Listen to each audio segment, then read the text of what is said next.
All right, so I was so thankful about one thing, and that is this morning, or yes, Saturday morning, I woke to find my book on the front porch. I was so happy. I own this book and loaned it out to somebody, I don't know who, and it never came back. So I went online and ordered a new one. And this one's a hardbound. My other one was paper, so very interesting, but same book. And guess what? The same story was in it. So I was really happy because uh, now, the first time I read this particular story, and this was quite a few years ago. I'm not sure if it was maybe 15 or more years ago.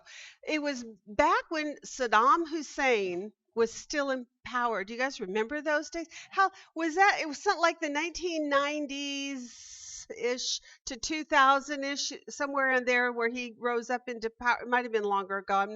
My history on him is not real specific, but I know that I came to this church shortly after 2000. And so that would have been when I first probably read this to you all. The other thing that was going on in my life at that time was I had my son Eric serving in the Navy. He was very young, um, uh, right out of high school. He was on the USS Kitty Hawk, and he was stationed out of Yokosuka, Japan. Yokosuka, is that how I pronounce it? Okay, check the expert. And anyway, so he had sent me a photo that had been taken of a soldier after Saddam Hussein had been taken down. They had invaded his palace quarters and all the things in that area. And there was a photo taken of a soldier who was sitting on a long couch, and there was a coffee table in front of it, very large, massive couch. I mean, this guy looked like a petite little nothing, and you know he wasn't, on this huge couch. And on the wall behind him was this almost wall-sized portrait. On one side was Nebuchadnezzar, and the backdrop of the is it called ziggurat? Is that how it's pronounced? And on the other side of the portrait facing him was Saddam Hussein.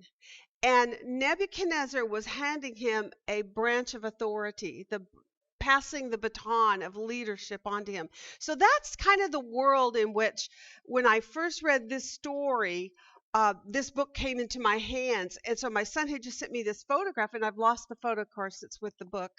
I'm so sad because it was a really cool photo. But, and it might be somewhere on my computer. If I dig really hard, I might be able to find it. But when that occurred and I was studying Daniel for the first time, and because the work that what we're doing here in Daniel is a preparation for the end times, right? We know that Babylon holds a huge place in the storyline of what's going to happen in those end time days. And so all that being my context for when I got this book, and I read it for the first time, but even still, I read it back through again last night, and I went, you know what, this is still relevant today, even though we now know all about what happened to Saddam Hussein, right? He's a done deal. But this storyline is really interesting. It's going to take me a few pages to read. It's not too many, like 5 or 6 pages, but I do want to read it because I do think it just kind of sets your mind in kind of grabbing the picture of the city of Babylon and the geopolitical affairs that go on, and the rising up and the putting down of kings and kingdoms. And it just kind of draws you into the picture of what might fall upon us at some point, and we know will happen for the city of Babylon at some point. So I'm going to read out of this book. It's called The Rise of Babylon, Charles H. Dyer. And I've read this before. For some of you guys have heard this before because you were with me before, but I'm going to read it anyway. You'll love it still. Okay, here, this reporter says this. He says, the dry, blistering heat was oppressive, and the last thing I wanted to do was hike along a sandy road and scale a dusty wall. But I had traveled from my home in Texas to Babylon, Iraq, and now that I was here, nothing short of an armed guard would stop me from exploring the ruined city that has always fascinated me. I bet an armed guard would stop him, right?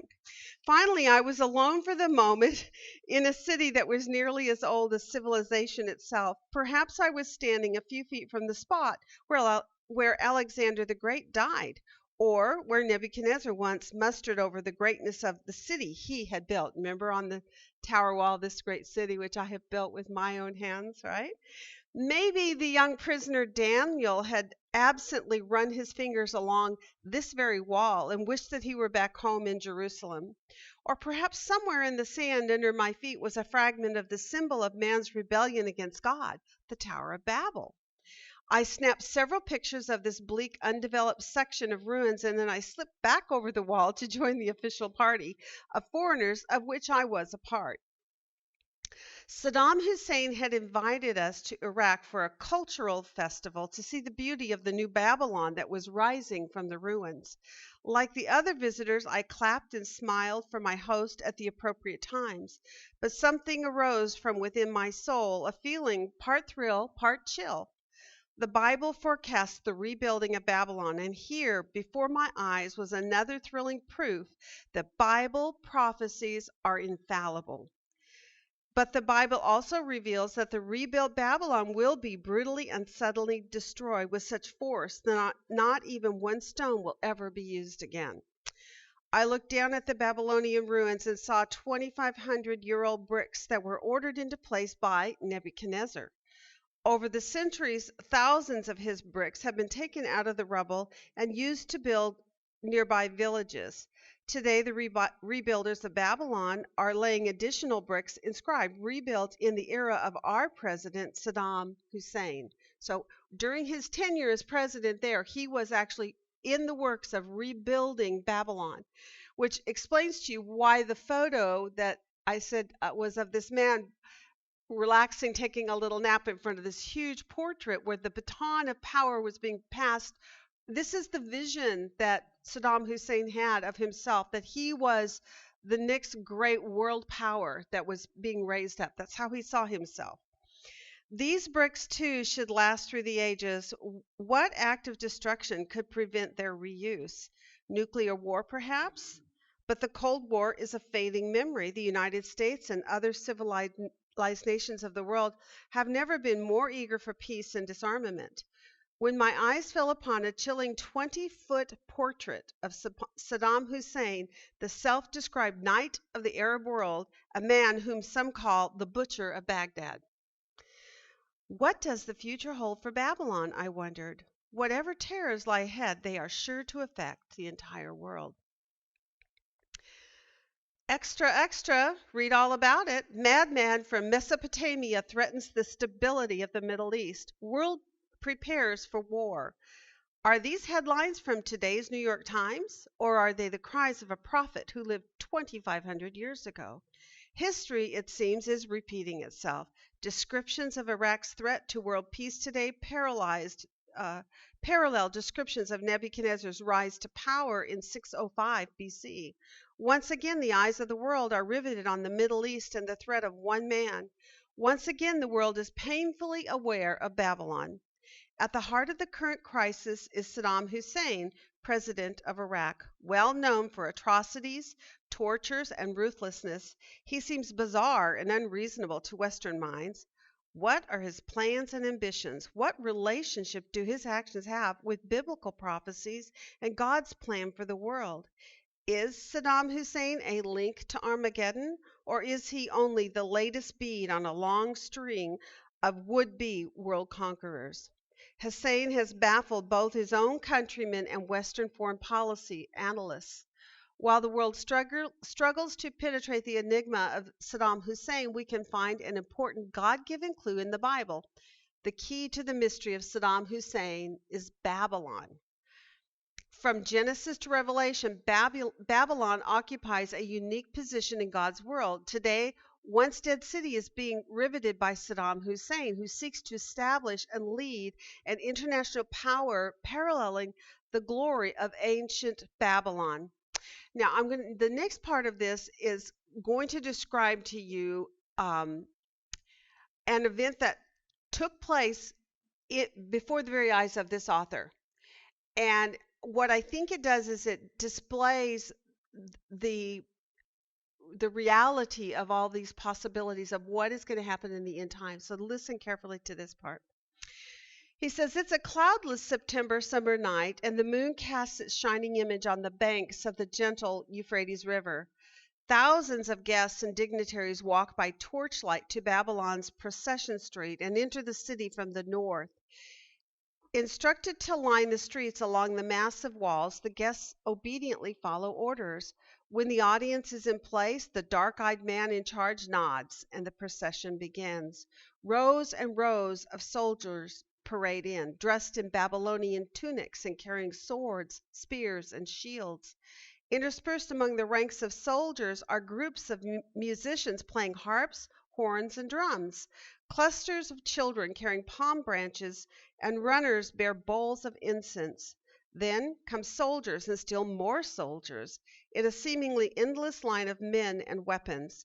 After the procession, the guests attend a ceremony paying tribute to Ishtar, the mother goddess of Babylon. Have I just described a scene of pagan worship from the time of Daniel? Perhaps, but it's also exactly what I witnessed when I returned to Babylon a second time to attend the International Babylon Festival held under the patron of Saddam Hussein. Imagine, if you will, a ruler determined to stamp his name on the pages of history. His goal is complete dominion of all surrounding nations. Now, this is something we hear about through the Islamic rhetoric on a regular basis, and it's never ceased from being that one thing. Their goal is total dominion, total rulership over all. His goal is complete dominion of all surrounding nations. He has spent vast sums of money to outfit an army capable of carrying out his wishes. He holds absolute power, and he does not hesitate to execute those who pose even a remote threat to his leadership. People have been arrested and imprisoned for the simple crime of not revering his image.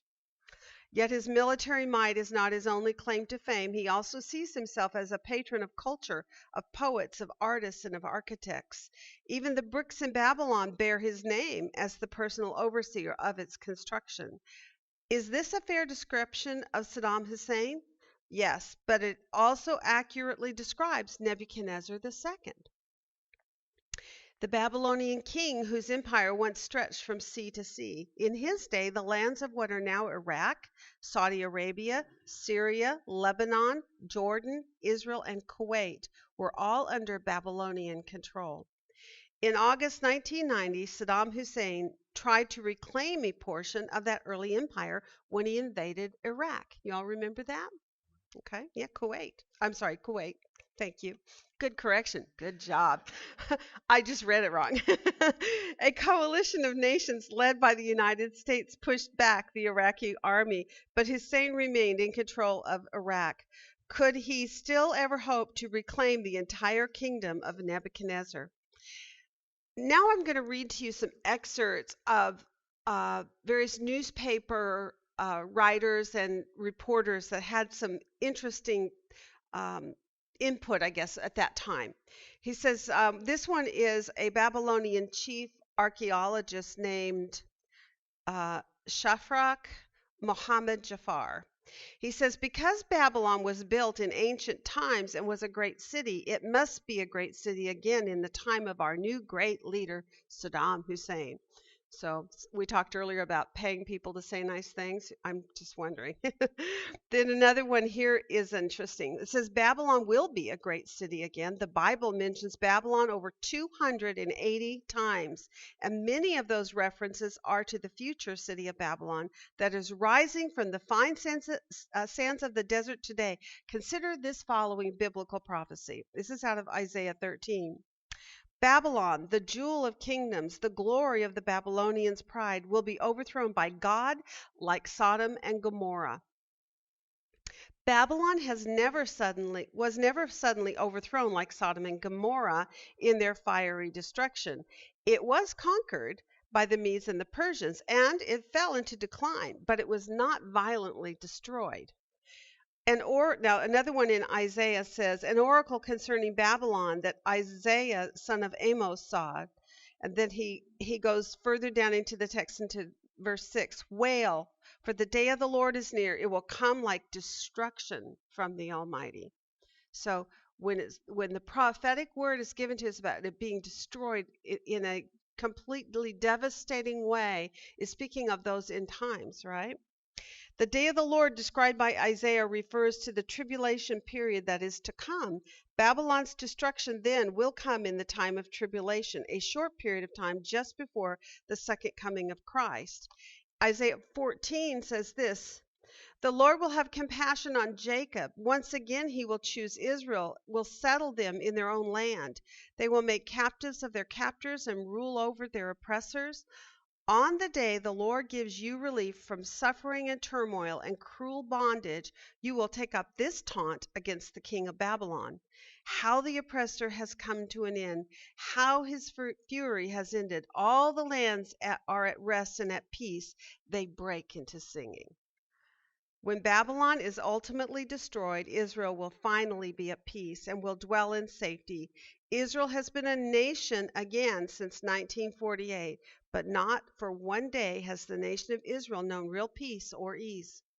It has never been able to claim all the lands God promised the Israelites, and Israeli Arab neighbors have been a constant threat and danger. Very interesting.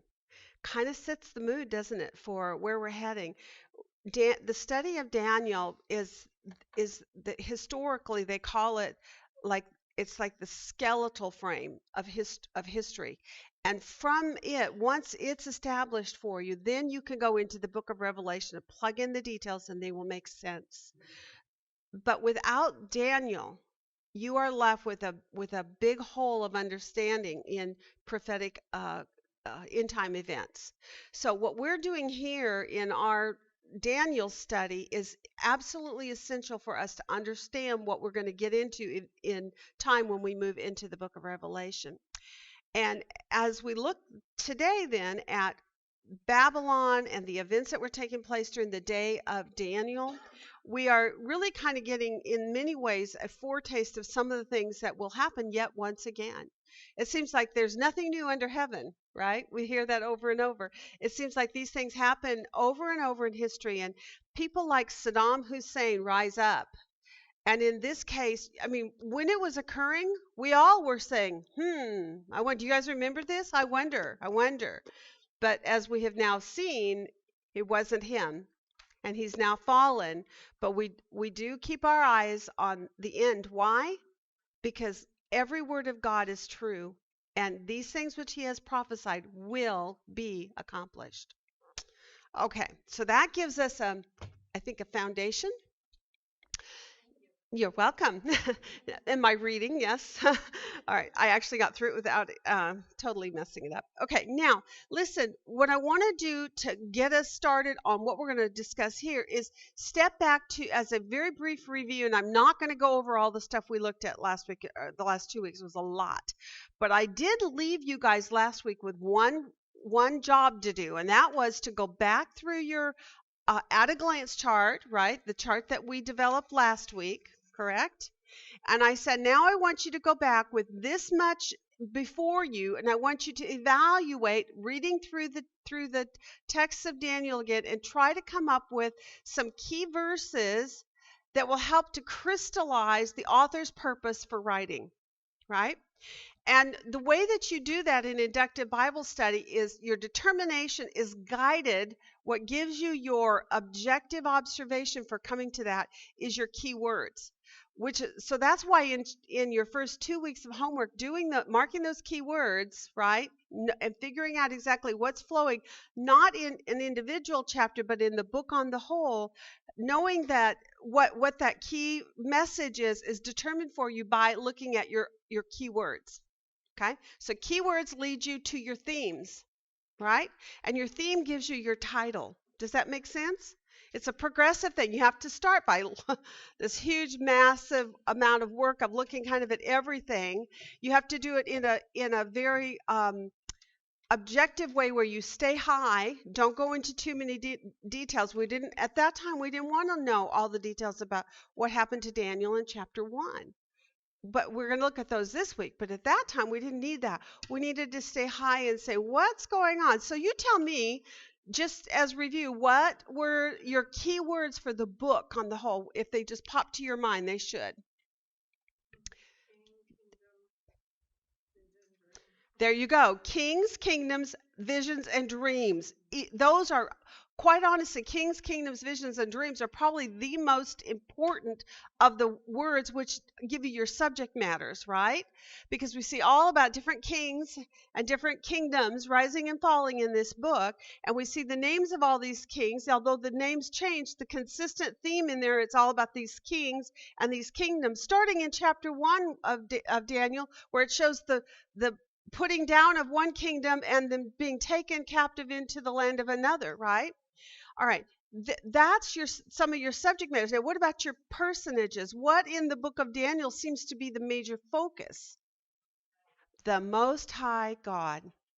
Okay, so with those two things, those basic, it's 4 words, but it's one major personage. So concerning God Most High, now we've got that figured out. We need to just say, what is it that Daniel's trying to show us about God Most High, right? So tell me what are some of the things that you came up with? I don't think maybe I won't bother writing it on the board. How about that? So that we don't mess up where I need to be in a minute here.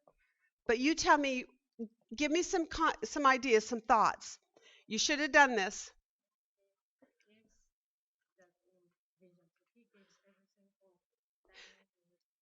Yes, he does. Okay, now what we're trying to do is come up with a title for the book of Daniel.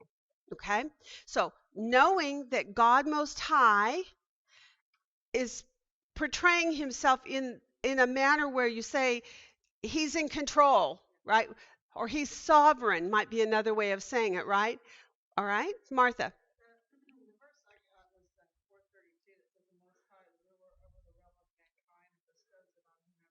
I like that one. So God Most High is the ruler over mankind, and he bestows it upon whom he chooses. I love that because that really kind of drives it home. Now, it's a long title, but it's a good start. 432, okay?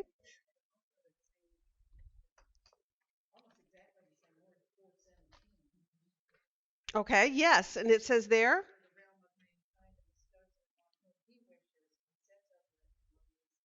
Wow.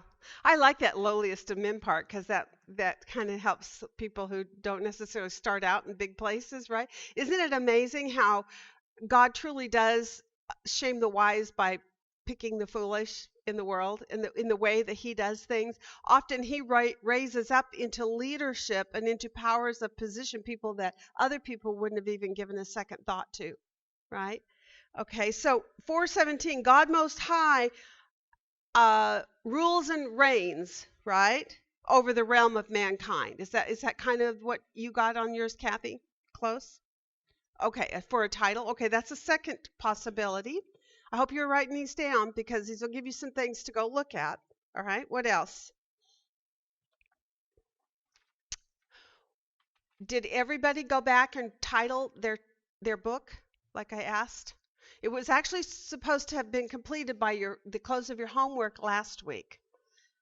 And we just didn't have time to discuss it last week. So if you have not done that yet, this is like really important. Tell me why you think it's important. Why must you know what your author's purpose is? It's going to give you a picture of the environment that's setting up the whole context. Very good. So your title has an effect on everything else that you're looking at, each of the other individual chapters, okay? So, okay. Anyone else? Remember that your subjects reveal to you themes, and your theme will give you your focus, correct? So once you determine what your focus is, then when you go into each individual chapter, you're going to be able to understand from that perspective that you set, that again, remember we talked about standard, what the standard, setting the standard of, okay. So once you have a standard or context set, then you say, okay, this is the context. Daniel is conveying this to us. This is what God Most High wants us to know in this book. This is why this book was written. Now when I go to chapter 1, I can say, so how does he accomplish that in chapter 1? Are you following me? So when you get into chapter 1, you need to see the relationship between what you see going on in 1, how does it accomplish what you have determined is your book theme. So if you've decided that your book theme is that God Most High does his will in heaven and earth, then you go into chapter 1 and you come up with the title for that chapter. It needs to relate to that. How does it accomplish that goal? And if you haven't got that connection, you're off a little bit. You need to go back and rework what you seem to think is the focus. Because here's what can happen. When you go into your individual chapter observations, it's very easy for you personally to pick something out that you just kind of gives you a warm fuzzy. You know, it's a subject matter of compassion or the subject of, what is the right word? Daniel's determination to not become defiled, right? All of a sudden you think it's all about that. It's just about Daniel not being defiled. Does that have anything to do with showing you how God Most High rules and reigns over the affairs of man? No. So guess what? Your title is off if that's what you did. And so there's always a relationship between your chapter and your theme. So your theme has to be established so that as you work from chapter 1 to chapter 2, you're making sure you're staying on the target of your standard. This is your context. Does that make sense? Okay, good. Are you supposed to find then verses in each chapter that show that it supports the Yes. book title? Yes, ma'am. That's exactly right, Kristen. So every time you move from one chapter to the next chapter, when we move next week into next chapter, we need to look at that and say, how does God accomplish his purpose for writing in chapter 2? And that should be your title of chapter 2.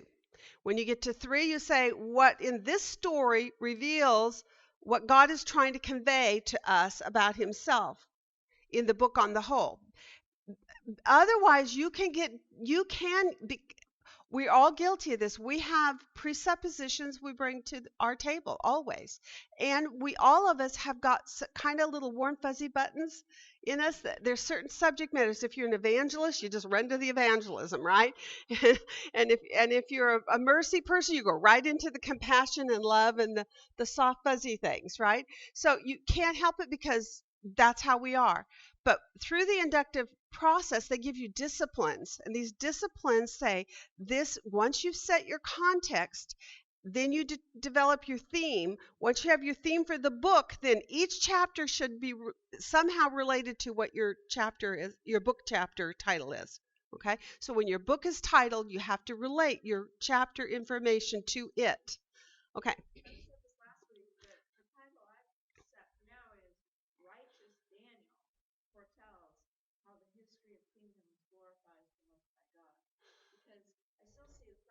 Okay. As establishing Daniel's righteousness from which he Yes. Now, did Amanda hit all the right trigger words? She talked about Daniel. She talked about Most High God. She talked about how seems like you mentioned the sovereignty of God. How the kingdoms glorify him. What do you think? How the kingdoms glorify God. Do you think that's what Daniel's purpose was in writing? How the kingdoms glorify God. Well, it's really not about Daniel. It's about God and how he revealed and reigned. Yeah. You can see that in every single. Yeah. Okay, that was going to be my next question is, when you're torn between is it about God or is it about Daniel, then you have to say, how is Daniel used in the message line of the book of Daniel on the whole? Does he rise to the top as the most important, or is he a character support to what is most important? He is a character support. So Daniel's story is told in order to tell whose story? God's story.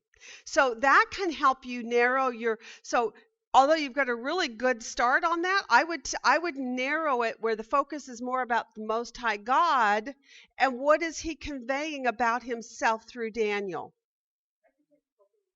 Just flip it. And skip the last part. If you want to cut it down, just skip the part about Daniel even. Because even though Daniel seems important in this book, and he is, but he's simply the vessel through which God uses. He's the tool in God's hand to show humanity who he is. Does that make sense? Okay. For my book theme, I had God made, knows, and is in charge of everything. I love that. That sounds like a word definition. I like that.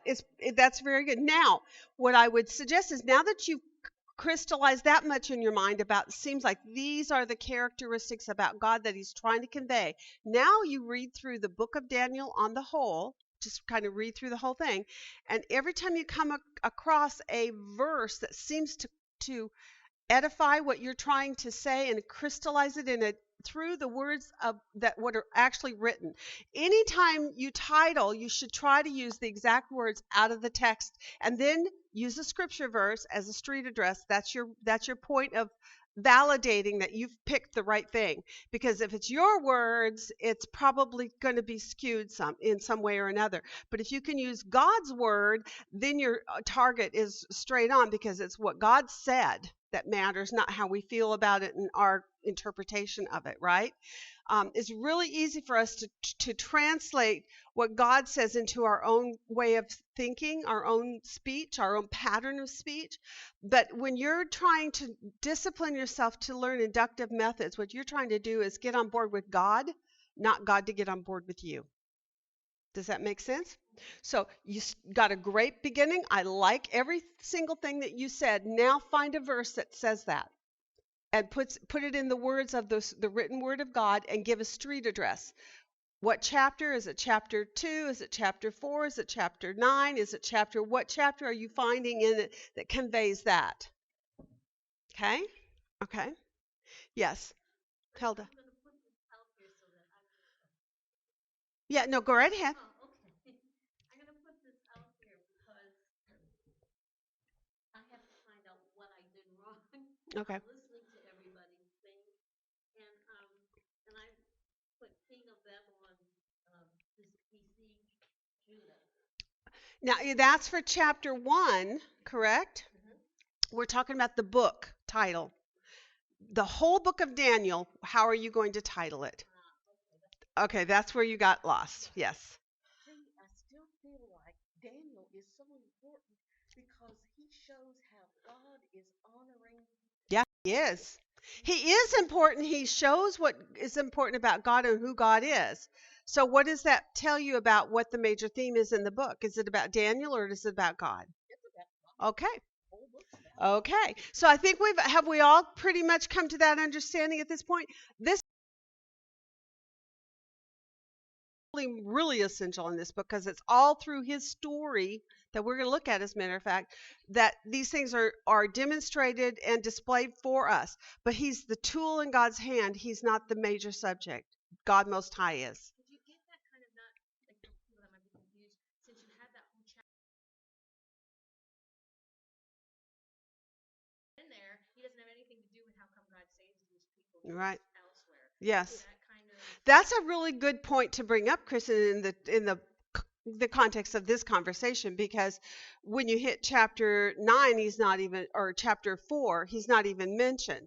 And so if he was the book, why isn't he in that chapter? But that chapter does convey something to us about who? About God Most High, right? Okay, good. All right, well, I'm going to get came up with just for consideration. One is in chapter 2. Somebody open up chapter 2 and read for me verses 20 and 21. And Sandy, you might find something in this particular area that kind of targets pretty well all the things that you mentioned. 20 and 21. Who wants to read that for me? Thank you, Rebecca. He commanded certain valiant warriors who were in his army to tie up Shadrach, Meshach, and Abednego. Chapter 2, verse 20. Oh, sorry, chapter 3. Okay. Sorry. That's okay. I knew that wasn't right, but I have it, chapter 2, 20 and 21. yes. Daniel answered and said, let the name of God be blessed forever and ever, for wisdom and power belong to him. And it is kings and establishes kings. He gives wisdom to wise men and knowledge to men of understanding. Wow. Sandy, does that one hit kind of right where you landed on all those descriptive things that you gave? I think it really does. So you might find a title in chapter 2, and you can, you do need to hone it down so it's not, you can't, don't want to use 2 whole verses for a title. You want to kind of crystallize it. But at least now you're kind of in an area that hits all the things that you pointed out as being essential. And as a matter of fact, one of the things I want to show you in that right now is, did you notice how verse 20 focuses in on how he reveals things to men, right? We talked about that there are 2 things that seem to be going on in this book. Martha brought it up: kings and kingdoms, and then visions and understanding of them, right? So in chapter 2, verse 20, he covers all about how he reveals things to men, how he gives wisdom to wise men, right? Then in the next verse, he covers all about how he raises up kings and puts kings down. So in a way, that one chapter and those 2 verses cover the totality of everything that's kind of going on in the book of Daniel on the whole. My title on that was God Most High Rules and Reveals. Or you could say Reveals and Rules, because that would be the order, 20 and then 21. Another might be even God Most High removes kings and establishes kings. But the weakness in that second thought is it doesn't talk anything about how he's revealing these things to man. How essential do you think that particular subject matter is to you and I as followers of God Most High? Yeah, and how is that significant or important, do you think, to the overall message of Daniel, and then to take it down into our personal lives? How important is that to you and I?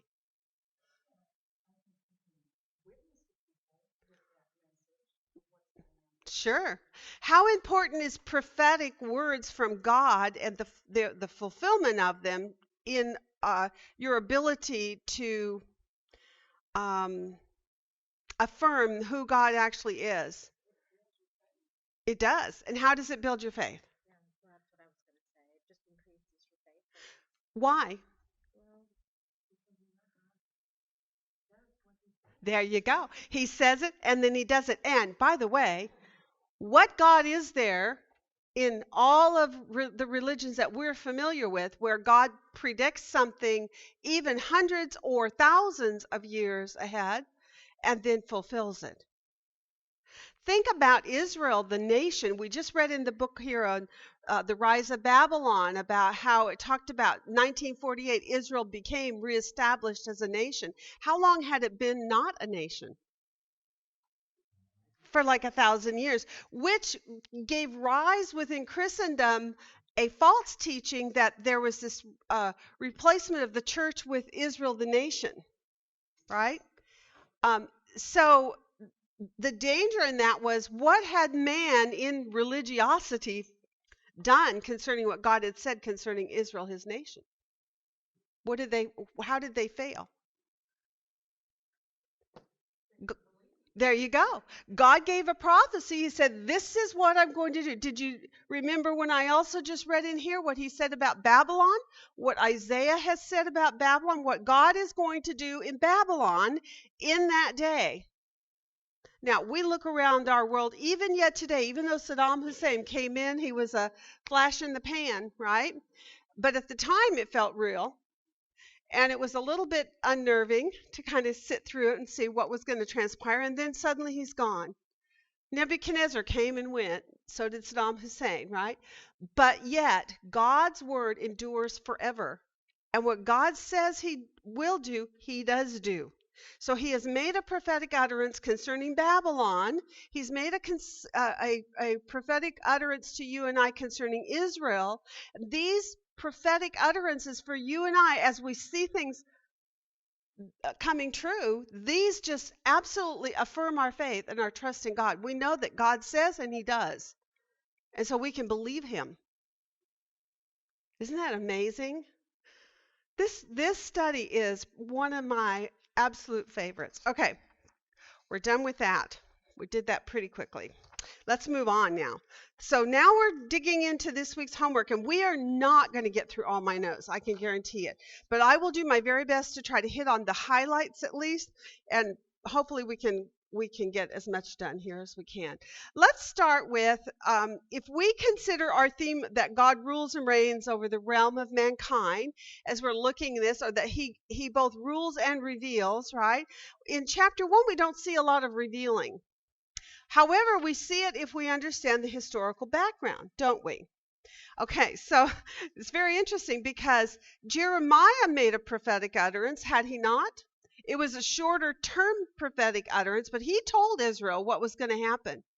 When we went all the way back into Deuteronomy, and we looked at God when he established his covenant with God's people, and he said, this is what I'll do, this is what you're to do, and he says, and if you don't, this is what I'm going to do, and here it is, it's happening. So, in a what do you call it, a subliminal message in here is God has spoken, and now he's fulfilling in Daniel 1. So God is fulfilling exactly what he said. Let's go and look at Israel then. Let's look at their historical background.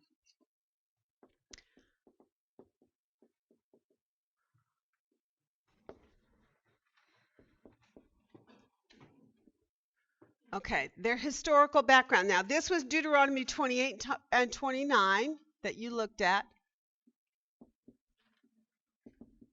Okay, that was day 2. Basically, I'm going to cover day 2 and 3 right now. So we're jumping ahead. We'll go back and look at a little bit of the things that we did in 1 later. Okay. So what happened in Deuteronomy 28? What did you learn about God's relationship with Israel at that point?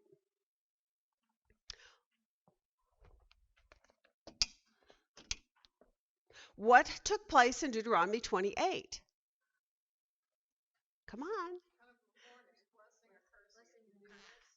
Yeah.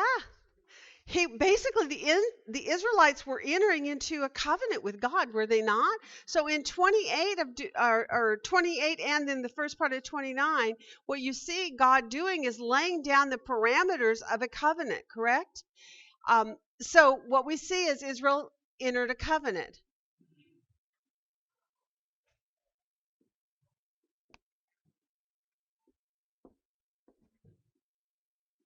It was a covenant with God. Now, describe that. Were there any conditions? Yes, so it's conditional. And he says, do what? Obey. And what's going to happen? Blessing. And if you disobey, cursing. That's kind of a hard concept for some people. They have a hard time believing that God would curse, right? But the concept here is that if you're in covenant with God, then what is this telling us about those covenants? Say it again. They're important, and if there's going to be consequence for breaking, what is it telling you? Oh yeah, don't break it, because so what is it that you learn about God in this picture here? What characteristics and qualities about God are being shown to us here? He keeps his word, he honors his word. And if he said, I'll bless you, what? He will bless you. But you have to do what? Obey. So what does that tell us about our relationship with God in a covenant? Do you get to ride free? Do you get to skirt along? Do you get to say, well, God's so gracious and loving and kind, he'll always forgive me? Well, is that true? Yes. However, does it also convey to us something else? What's that? Responsibility. There is a responsibility. That is one of the most fundamental things that you learn when you do the covenant study through Precept, is that in covenant, you have a responsibility to your covenant partner. Now, the interesting thing that I just really want to bring up, and it's totally not really related to what we're doing, but I don't want to confuse anyone. This covenant was made between God and whom? Israel who? The nation. This is a national covenant, not an individual covenant. I want you to catch hold of that really carefully, because there's a very distinct difference between a personal covenant like we have in the new covenant with Jesus Christ, where it's between me and the Lord, and this covenant here, which was between God Most High and a national group of people, a people group. So as a group of people, as a congregational covenant, so to speak, then God says, look, you as my nation must obey and I will bless you. Or if you as a nation display disobedience, I am going to curse. Curse what? The nation. Yes, it is the law. So it's conditional. It came with the law. Right? And what do we know is the purpose for the law? In the New Testament, what do we know about that? It shows us our sin. It reveals to us who the sin that we have, right? If God says these are the things that you should do, this is what is righteous, and when you disobey, it's unrighteous, then you can see every time you make a move where you disobey God, it reveals to you how much of a sinner you actually are, right? So the New Testament says it's a tutor that it can lead you to Christ, right? But it definitely reveals that you have need of Christ, that you have need of a Savior. The deeper you get into it, the more stuff you find out about yourself. Yes. Now, how did God's people's nation then become captives here in Daniel 1? What happened? We looked at those verses that she gave us on the 3 sieges of Israel, and within those pages of work, and I'm going to show you something that I did, so I think this will be helpful. I gave my husband cheat sheets last night, and he went, oh, these are so much better. And so I thought, maybe I should just point this out to the class, and I think those of you who've been with me have seen this before, but those of you who haven't, okay, where are my notes here? Did I already take them out? No. I'm going to look. While you're doing that, can I read Jeremiah 25? Yes, you can. It's because of disobedience. He said, again and again you did not listen. Therefore, because you have not obeyed my words, I will send Nebuchadnezzar, king of Babylon, to destroy the land and take you to Babylon for 7 years. Yes. Okay, so now I can't find my... Oh, it's right here. I already had it out. Thank you. Okay, so what is happening so our historical backdrop to this then is they had entered into this covenant. It was conditional. Obey, be blessed. Disobey, be cursed. And what did Israel do? Israel disobeyed. And yes, and that's Jeremiah, you said 25? 8 to 11. Okay. And that was one of the references that you were given.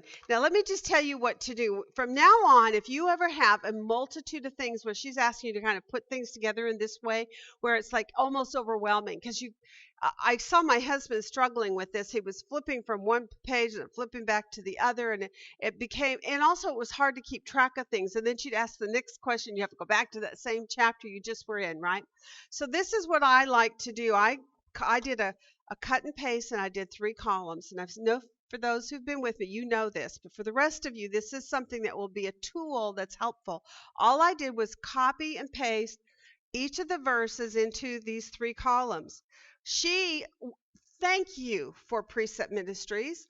They told you the verses that relate to the first siege, the second siege, and the third siege, right? So you can see at the top of my columns, I put on here first siege, second siege, third siege, right, as my titles.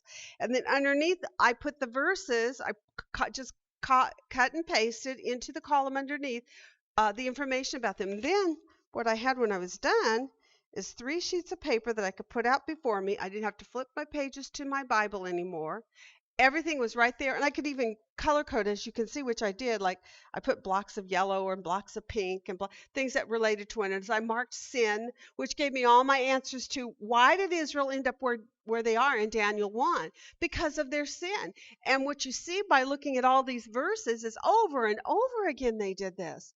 God says, I sent my prophets to you, and I told you over and over, I warned you.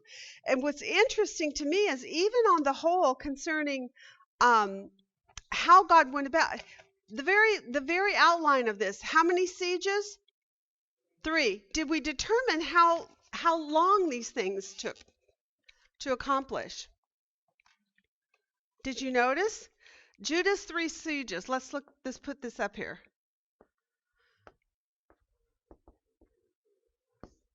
The first siege was Nebuchadnezzar's which year of his service? Of his kingship. Go to 25:1 in Jeremiah. Do you see it? On his first year. Neb's first year of reign. Correct? The second one, it's in his 8th year. So we've got Neb's 8th year. And then the third one, that's right, Neb's 19th year. So how many years did it take God to finally bring everything down on the heads of Judah? A total of 18, 19 years, right? So would you say that this was, what do you think this is conveying to us about God? And along the way, were there other prophetic words given to Israel?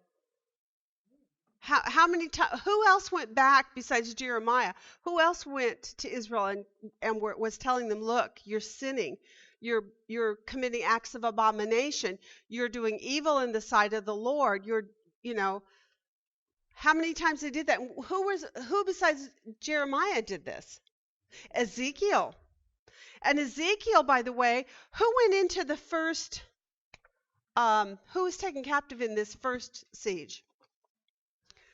Daniel, and who else? According to even Daniel chapter 1, we see it's also who? Yeah, and all the royalties, right? Those of the court of the king and so forth. So that's who was in that first one. I'm going to put Jeremiah 25:1 here for you. All the royalties are only those that fit a particular. Well, it's not completely decisive on that, but I would say that basically, remember what happened when they went in that first siege. Go ahead, Kathleen. I can see you're wanting to say it. Well, it says some. Okay, good. Some of the vessels and Right. and it gets progressively worse. Isn't that interesting? So it's a progressive infliction of God's judgment, correct? And along this way, if we had both Jeremiah and Ezekiel so far that we know of, and there were probably others, if this was a progression, there was a lack of, in that first case, 7, 8 years between the first siege and the second one, and then another 10 years from the second to the third. What does it seem like God is doing? Yeah, he's saying second chance. Do you think this might be 3 chances and you're out? Might have come from 3 strikes and you're out. Right now, we'll give you a first chance. I'll give you a second chance, but that third chance, you're done. So it seems to me like, what are you seeing about God in this then? Wow, is he long-suffering or patient or what? I mean, it's like he's on your side, guys. He wants you to succeed. He's not out to trip you up or to hope you fall on your face. He desires so much for you to walk in right relationship with him. And so he seems to be giving them chance after chance.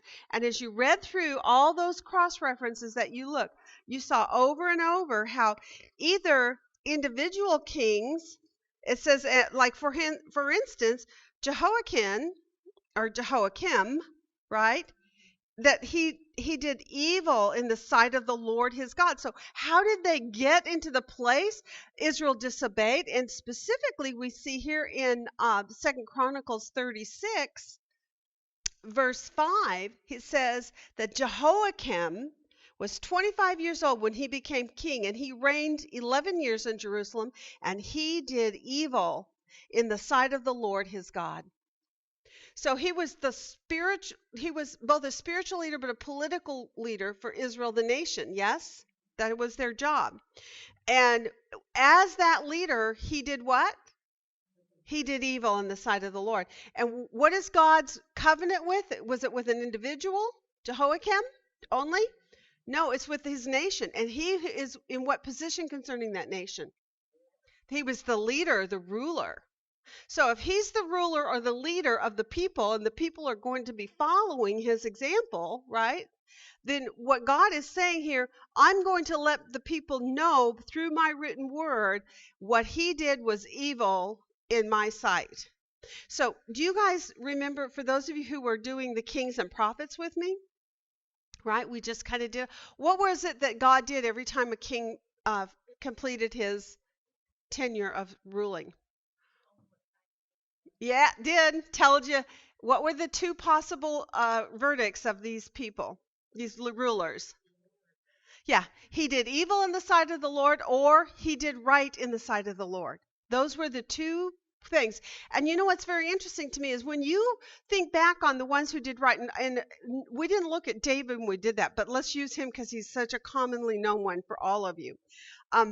David did right in the eyes of the Lord. We know over and over he had a heart, right? That God says he had a heart after a man of after my own heart. Thank you.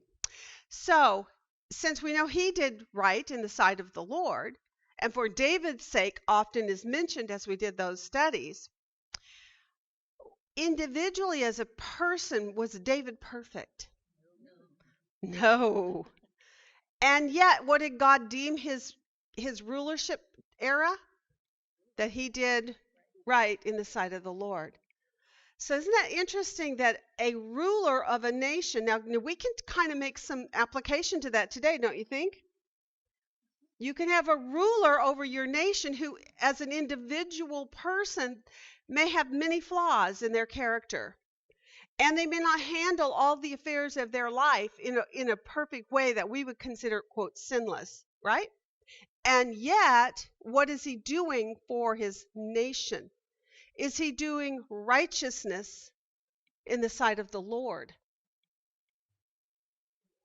The other one that we found so interesting was Solomon, who everybody thinks was this wonderful king. And at the end of his reign, it said Solomon did evil in the sight of the Lord. Yes. And in the progression of what we've looked at this week, one of the things that Kay had us go back and look at was when Israel as a whole started crumbling and God began to inflict these cursings upon the nation, one of the first things happened was a division within Israel itself, right? And the northern kingdoms, those 10 tribes, what happened to them? They went away earlier. Now, what caused that division in the nation? Do you remember? They set up their temples in the north. Right. Well, that's what happened after the division. But what was the progression that led up to that? Who had done evil in the eyes of the Lord that caused God to divide? Yes, Solomon, which is what you just brought up. Solomon did evil in the eyes of the Lord, and so God implemented a disciplinary movement on his part. And he said, I'm going to remove 10 portions of your kingdom from your hand, and I'm going to give it to another. Now, 2 portions remain within the house of Solomon, right, of David, but the other 10 went to the north, and that was the beginning of the divided kingdom of Israel. And it was why? Because Solomon did evil in the eyes of the Lord. Now, he wasn't the first.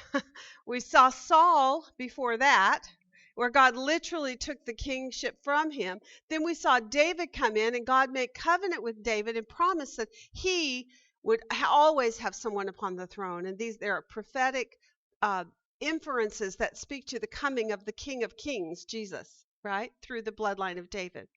But God began this disciplinary measure that we see here going on in these 3 sieges because of the leadership of the nation did evil in the eyes of the Lord. And what about the nation? Individually, what was going on? We know that ultimately the king is the one who God was looking at to say, did you do right or did you do wrong? Sometimes the king can do right and the people aren't following, right? I remember one of the kings, he kept going back and destroying the high places, and then as soon as he left, the people would rebuild them, and he'd have to go back and put him back down again, right? So he was trying his best, right? They were starting to adopt some of the practices of those that lived on the land that they didn't wipe out. Yes. And Yes, basically they were following, and some of them weren't even being necessarily motivated by the king himself. They themselves were making these choices to follow after the gods of the land, right? And therefore, within the nation who is responsible to God in this covenant, the nation is on the whole, are all the individuals. So it's really an interesting thing, a dynamic that you do have to kind of watch for and pay attention to as you're observing things, and try to determine, is God addressing a nation or is he addressing an individual? And he seems to go back and forth to let you know he's handling both. He's handling both, right? So when we move into Daniel chapter 1, what we see is the opening verses address what? Yeah. So let's look at, calling this his story, Daniel's story, because it's an individual of him, the person, right? What we see happen to Daniel because of the consequences to Israel in their disobedience, what happens to him in chapter 1, verse 1? I say it again.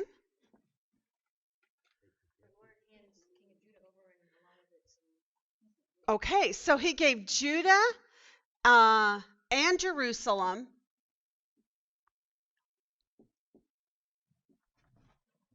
to Nebuchadnezzar, correct? The king of Babylon. I'm not going to write all that, but the inference is clear. What do we know about Daniel specifically concerning what is told us there? Who was Daniel in verse 3? Yeah. Okay. He is among the sons of Israel. Okay, and that's in verse 3.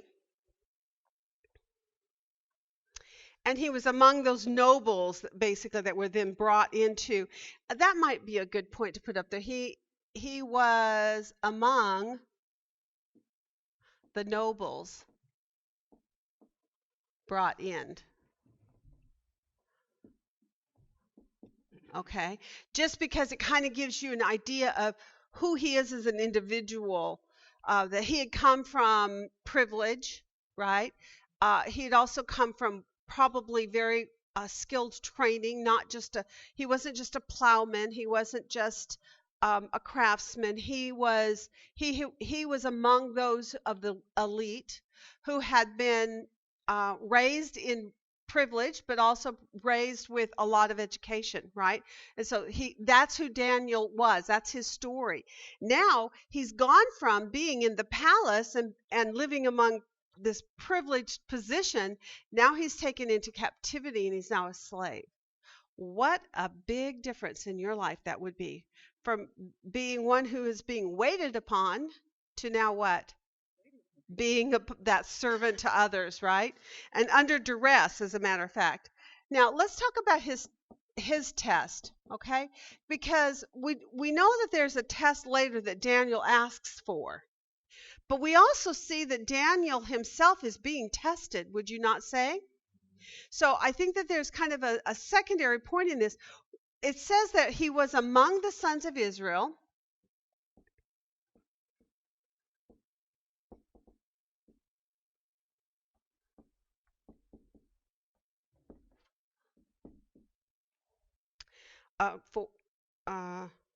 Four, right? 4. He was selected, right?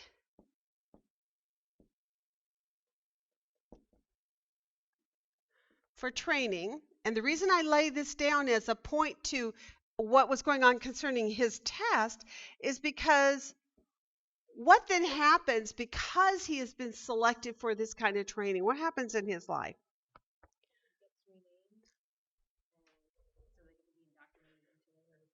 Okay, he is going. Well, okay, why is he renamed? What has he been brought into the palace for? What was going to happen to him for the next few years?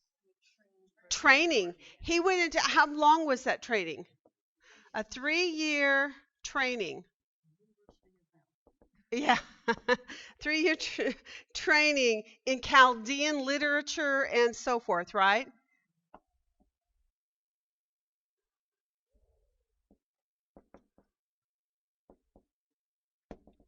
All right, so that's in 5, I think, right? Their language, their literature and languages, and all the others, right? In order to do what? The result of it at the end was that he would be able to do what? To serve the king. In order that he would go into the service of the king. And in that training time frame, he was brought in. You're going to be trained for 3 years, and now this is what we're going to do for you. To set you up so that you can train well and that the outcome will be positive, will be good, will be what we desire from you. What are we going to do for you, Daniel? They're going to feed him. They appoint them food, right? A daily ration. Now, would you consider that actually a perk? If you think about it, you're now a slave in a foreign land that has just conquered you. You've been brought to the castle, and now you're being served the elite of all elites food. You're not just being thrown out into the countryside to try to make do, right? The Babylonians think it's a perk, but Daniel does not think it's a perk. Okay. He values what God has instructed him with. He values the laws that he's been given. That's right. So we see, though, that he was appointed a daily ration. That is considered a perk. That's in 1:5. The other thing that happens to him is what you said earlier about names. What happens to the names? Yeah, he's given a new name. And I'm not going to write all these down. But did anybody do in day 5, she allowed you to go and do homework, right? I'll bet most of you went before day 5. But tell me, because I did too. It's okay. Tell me, what did you learn about the names of Daniel, Hananiah, Mishael, and Azariah? What did their names mean in the Hebrew language? What were their Hebrew names? Daniel is God is my judge. Mm-hmm. Shadrach is the great scribe.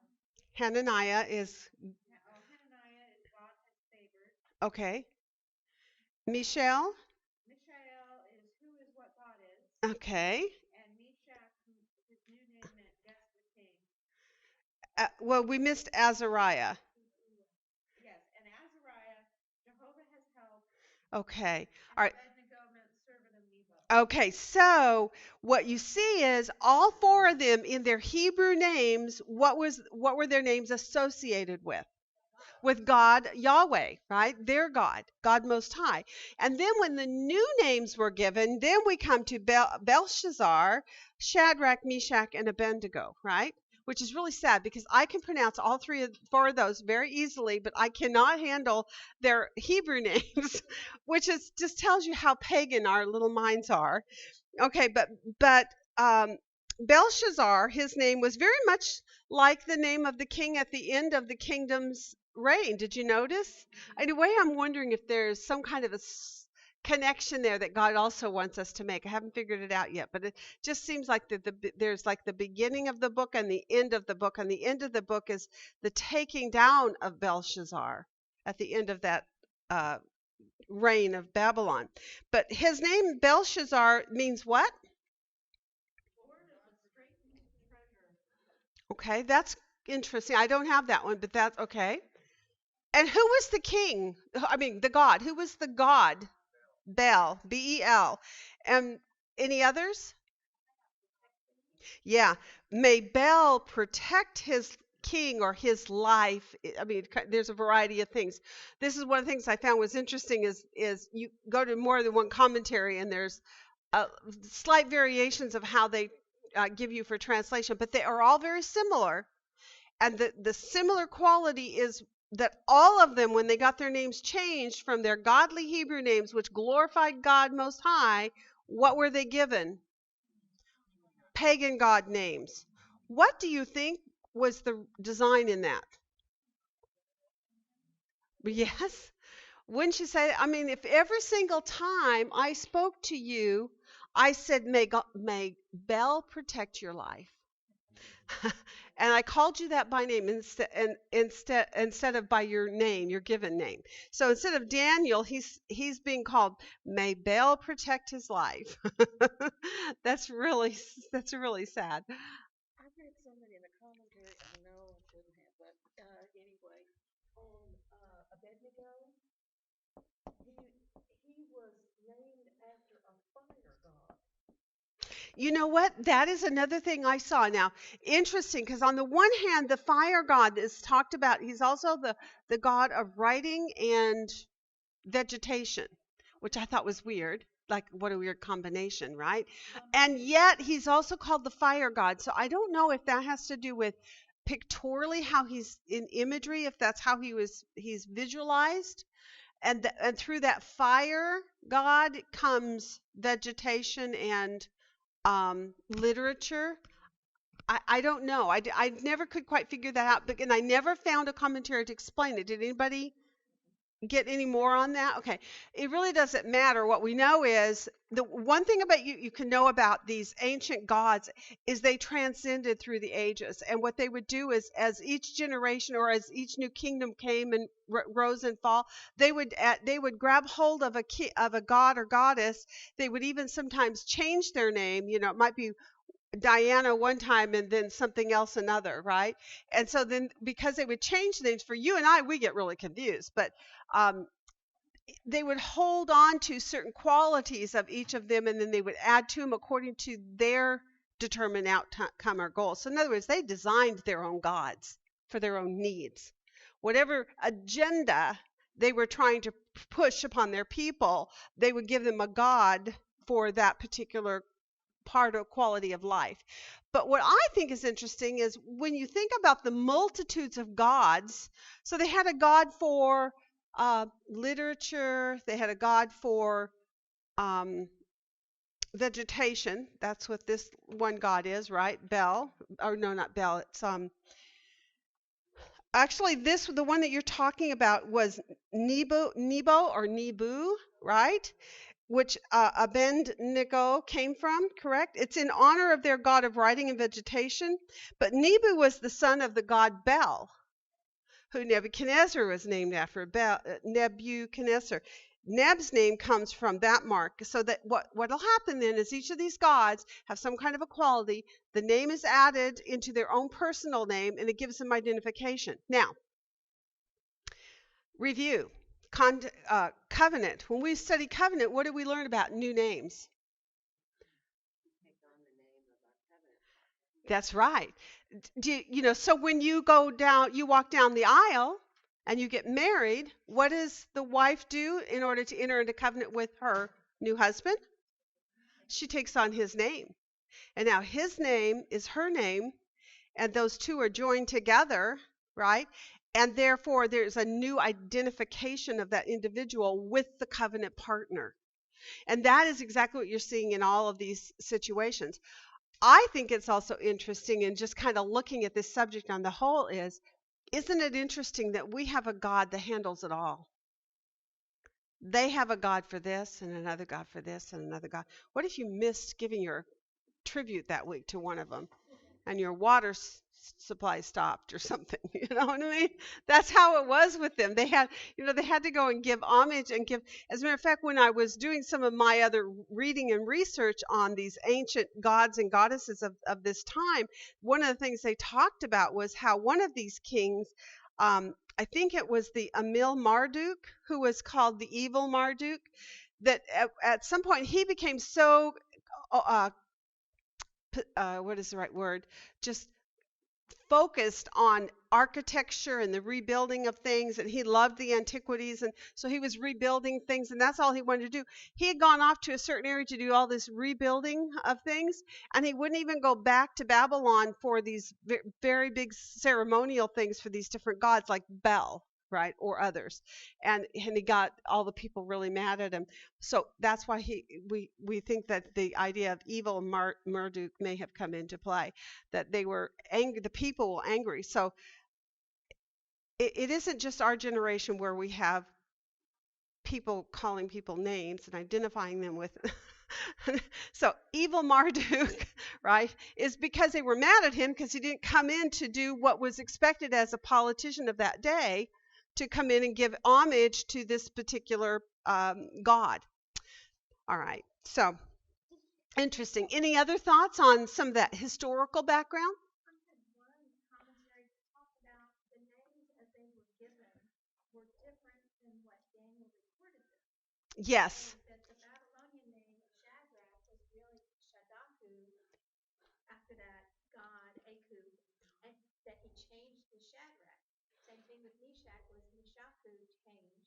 Abednego was Abednego, and he changed Nebo to, yeah. So it's like it's possible that Daniel changed those just enough so that they weren't, so they didn't have that Babylonian push to them. Right, right. That's one speculation. And it is one speculation, and it kind of, at least at this point, makes sense that he may have done that in order to honor them, to not affix to them that which the pagan culture that they got pushed into identified with them. However, he still recognized that there was a changing of names for the purpose of mainstreaming them into this culture, right? They were being Babylonized, right, into the Babylonian culture and thinking, and they wanted to win them over. Yes. And your name was not part of the covenant. So the fact that their names were changed, Daniel said, oh, okay. Isn't that very nice lead-in, a segue, as they call it? Okay, so how is all of this a test? How is this Daniel's test that he was among the sons of Israel that was selected for training? How is it that this 3-year period of training up in language and arts and culture and just the mindset and the thinking and the experience of another culture? For some of us, that would be torture. But for some of us, it would be like, oh, that would be really cool. I would love 3 years of training somewhere where my whole life was just about me learning a language and a culture and another people.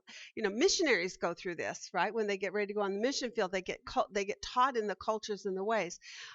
So this was really a perk, right? He was appointed a daily ration, and he was given a new name. But you're right. His new name, although they intended it to be something to bring Daniel into the Babylonian culture, Daniel didn't seem to be too concerned about that because he knew it was not his given name, right? But what was he concerned about? He was really concerned about, let's see, all names in Hebrew God associated. I'm just writing this down. All new names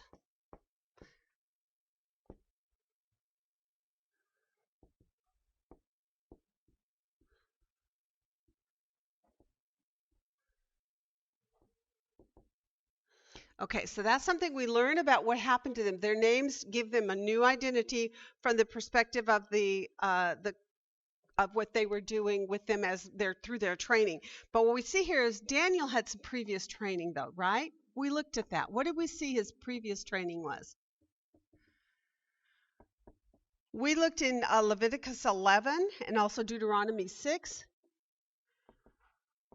So what do we know about previous training that helps us to understand why he seemed to be most concerned about the food problem?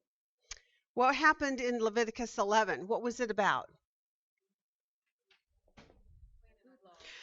Making a distinction between the clean and the unclean, right? It was part of their food laws, right?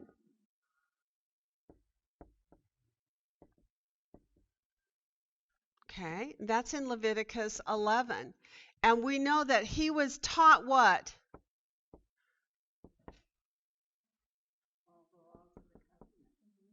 Okay, he was taught all the laws of the covenant. And concerning food, what was he taught?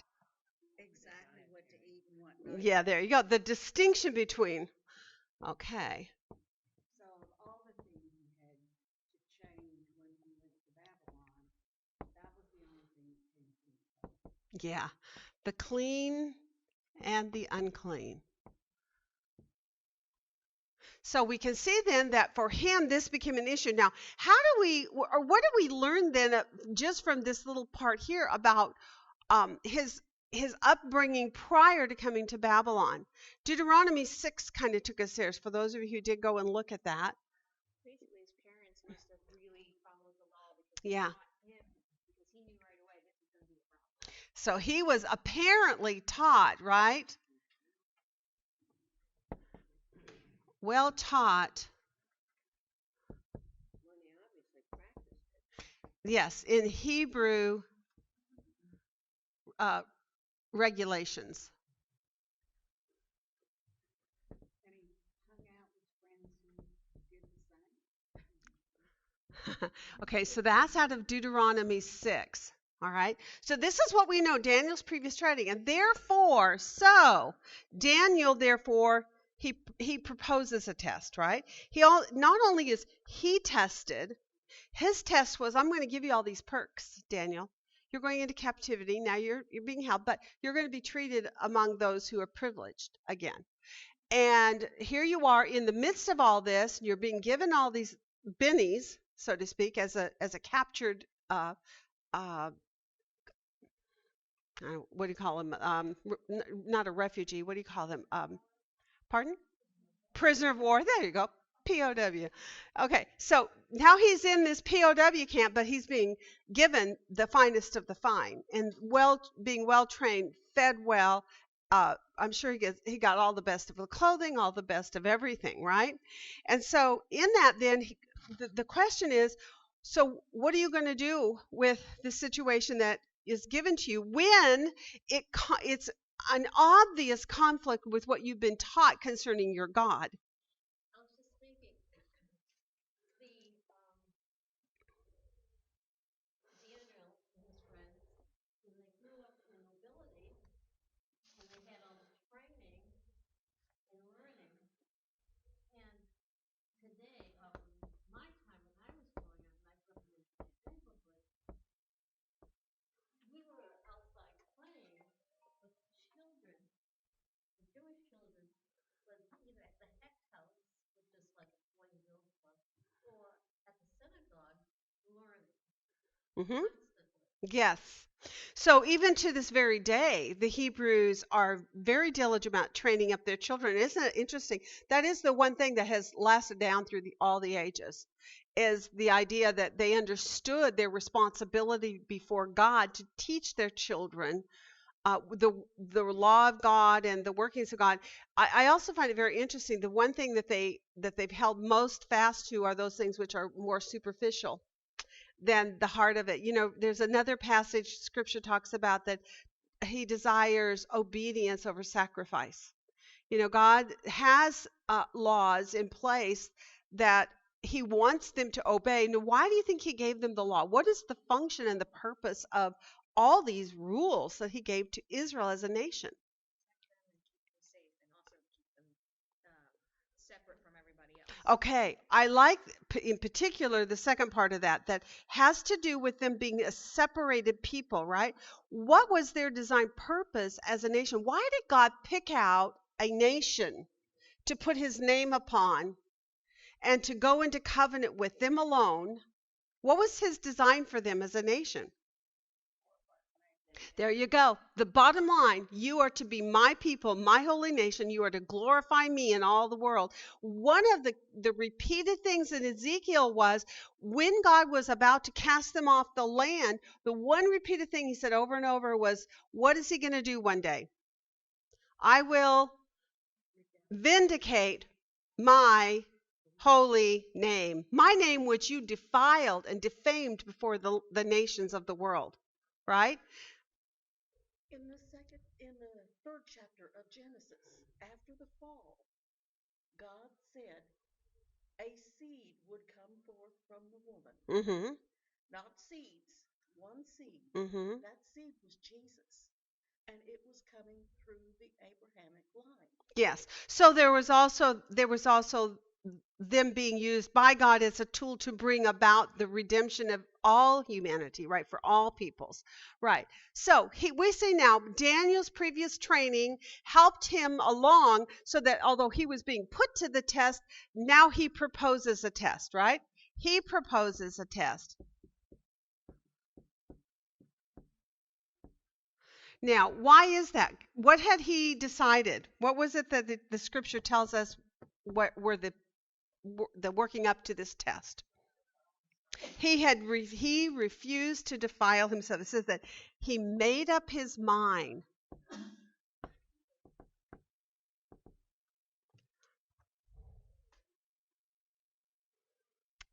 Oh, here it is. He would not. Thank you. I have so much on this chart, it's ridiculous. He made up his mind. He would not defile himself. I'm afraid we aren't going to hardly even get to touch on the next part of my chart over here, but that'll be okay. We'll get through this part. Okay, and so he proposes a test, and then what is the result of that test? Well, I also found it interesting that he proposed it, that he made the proposition. He didn't just refuse to eat food, but he humbled himself before the leadership. Yeah, I mean, God-honoring way. there are so many things about Daniel. As a matter of fact, one of your assignments this week was to go in and to make a list about Daniel and then to try to draw out of it the things that you learned about Daniel. Now, we call that part an analytical list. What happens is you start with facts. He did this, he did this, he did this, he did this, or this is who he is, this is who he is, this is who he is. Then they're saying, what do you learn about him as you look at these things that he did and who he was? So analytically, what did you determine about the character and the attributes of who Daniel was? What did you learn? He was very smart. Obviously, he was cream of the crop. Okay? Okay, he was very diplomatic. This is exactly what Kathy was saying, is that he didn't just come in and push his way and demand and just to say, I'm going on a hunger strike. He said, okay, now what's interesting is he proposes this twice. The first time he objects to the commander, correct? And then and in the midst of that, what does it say about God? What did God do through the commander for Daniel? Yes, he granted favor and compassion in the heart of that commander. He had favor and compassion for Daniel. And yet, when Daniel asked him about this, can I not eat this food? What did the commander say? Yeah, right. I really don't want to die today, so no, exactly. So apparently then maybe some time went, a day or so, or who knows how long, it doesn't tell us. But then the next part, it goes immediately into a man called the overseer, right? And the overseer now, who has been put in charge of Daniel and his friends, who, by the way, must obviously know that the commander has both compassion and favor toward Daniel and his friends. Right? And now this overseer, he comes to him and he proposes this secondary proposal, right? So what does that tell you about Daniel? Analytically, what is going on with him as a man? Flexible. He's willing to work with them. Mm-hmm. He's persistent. He's flexible. He's willing to try to figure a new. So he's diplomatic. Right? He doesn't just try to shove it down the throats of his oppressors, right? He does recognize what? He recognizes his position under them, right? It's not even a chain of command. I mean, he is literally at their mercy, and he recognizes that. And yet, in his personality, what you see come forth is courage. Determination. Why has he got so much courage? Why does he have so much determination? Well, going back and looking at the Leviticus and the Deuteronomy verses that Kay took us for more historical context to this, shows us what about his upbringing? that he was taught in a righteous way. He was a righteous man. And he greatly desired. So what does this tell you about his personal relationship with God Almighty? Yes, he was really committed to being obedient to God, wasn't he? So even though he was in a real difficult situation, and he knew he was not in control of this, right? So what does this tell you when he went back and proposed this second test? What is his relationship between him and God in this? Wow, that's an act of trust. Trusting what? That God, because he's saying, well, let's just do this vegetable thing, water, and because the guy's like, well, if you look worse than the others, we're not going to do it. So Right. trusting God to make sure that this is going to work, and I'm going to Yeah. stay healthy with just this one. Yeah, so he literally tells him that he wants them to have a test, and he says, and then you can examine us at the end of all this, right? You can look at us and tell us your evaluation at the end. Now, what happened at the end?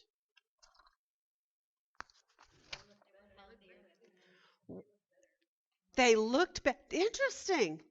Withheld the very best of the best food, the stuff that should have been, the cream of the crop for food and for nutrition and for making them, quote, fat. I think that was interesting. I'm like, oh boy, if we only had that problem today.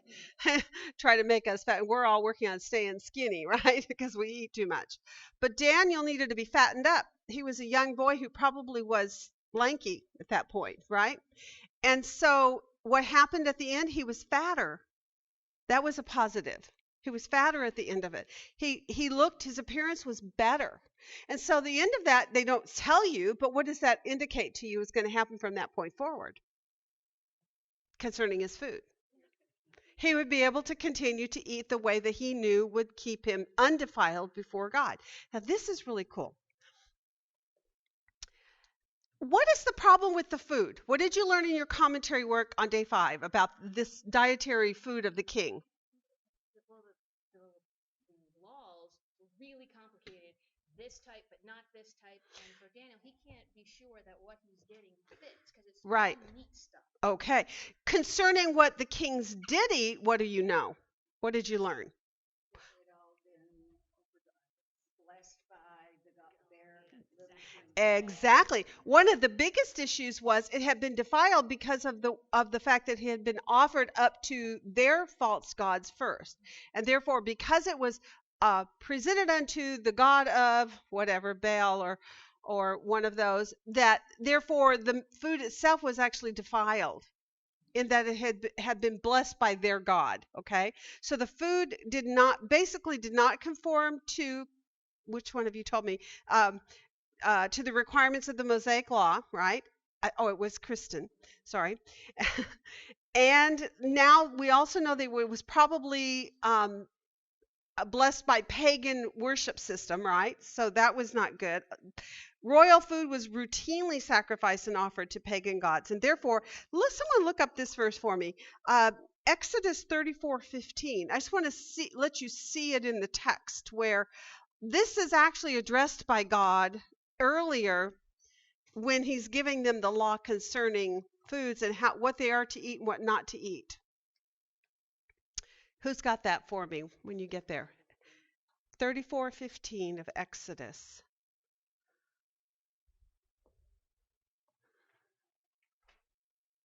Who wants to read? Thank you, Kathy. Okay.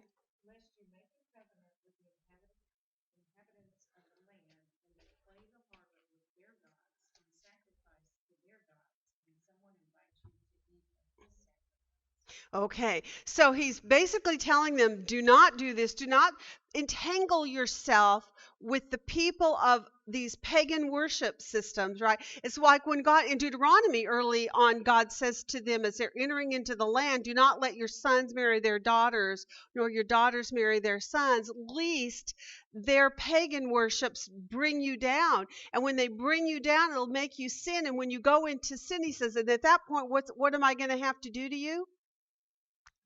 Remove you off the land, right? So here he says in this verse, he said, amongst all those problems that can happen is, least you go into a meal with one of them and you eat of their food that has been sacrificed to their idols. And by which, what would happen? According to Leviticus, defilement. And so God is saying, be ye separated. So why does God give Israel, the nation, these laws? That they would be a consecrated people unto God, a holy nation, a people who reflect who God is to the world around them. And when they get entangled with the world, that becomes diminished. And what Israel did eventually was got to the point where God spoke about their abominations before him and how evil they had become before the Lord. And so they had totally and utterly destroyed their testimony that they were supposed to be giving about who God of Israel was. And therefore, at the end, Ezekiel tells us, God says, one day I'm going to vindicate my holy name. So this was a big problem. So this is his test. This is what the end of it. God's provision was, at the end, he was better in appearance.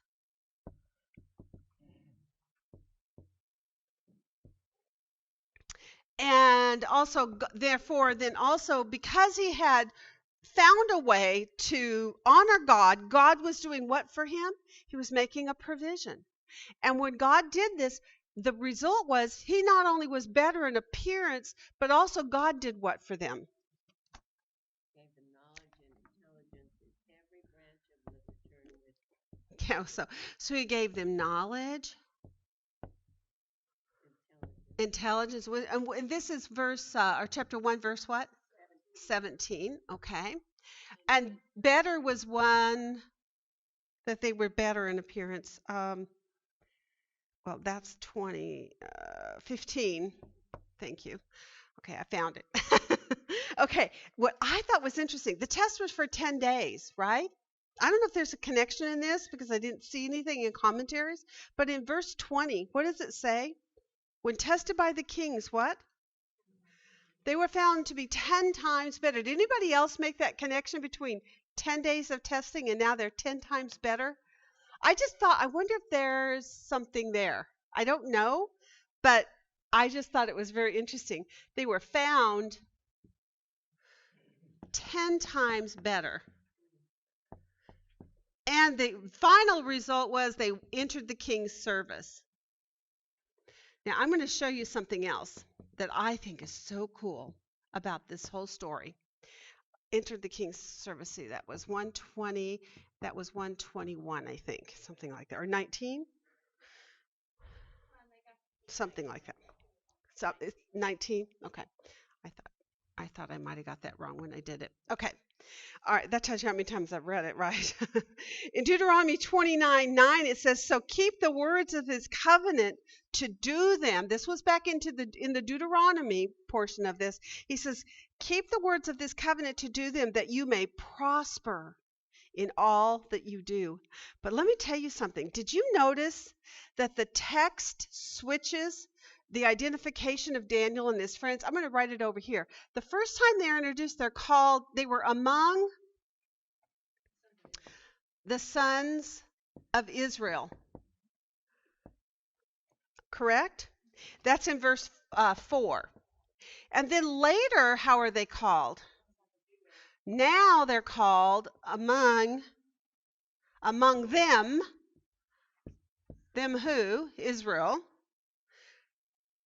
They were from the sons of Judah.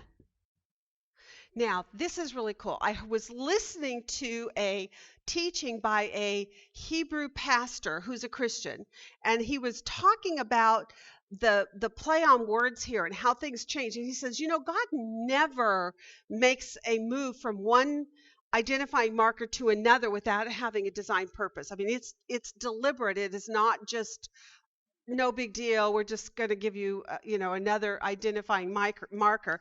Let me tell you about this name Judah. I'm not going to write it down because our time is getting short. But Judah, by definition, it's number 3063. It means praised. just in its most general term. But when you go into the etymology of it and you learn a little bit more, and this pastor was actually even adding into this for me, but in the theological workbook of the Old Testament, it says that Judah, this proper noun is used of persons and or of territory, and it means to give thanks, to laud, or to praise. And according to this Hebrew pastor I listened to, he says it is understood by the Jewish mind to throw praise. Now think about it. Okay.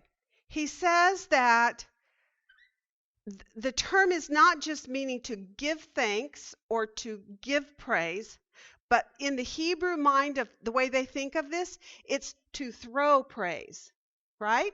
So think about this in the context of everything that we just saw. He first was among the sons of Israel, but now he's of the sons of Judah. Hold on. 6 makes sense. Verse 6. So did you notice the switch? So in chapter 1, verse 4 of Daniel, it says sons of Israel. Then in verse 6, it says sons of Judah. Among them, those sons of Israel, were sons of Judah.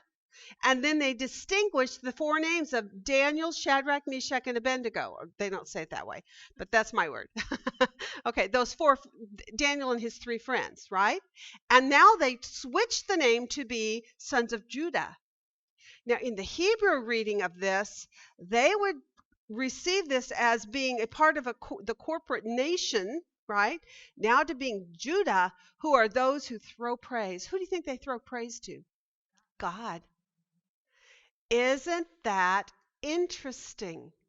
When you think about Daniel's storyline in this account, it shows a man who was by force put into servitude under a foreign nation with pagan gods.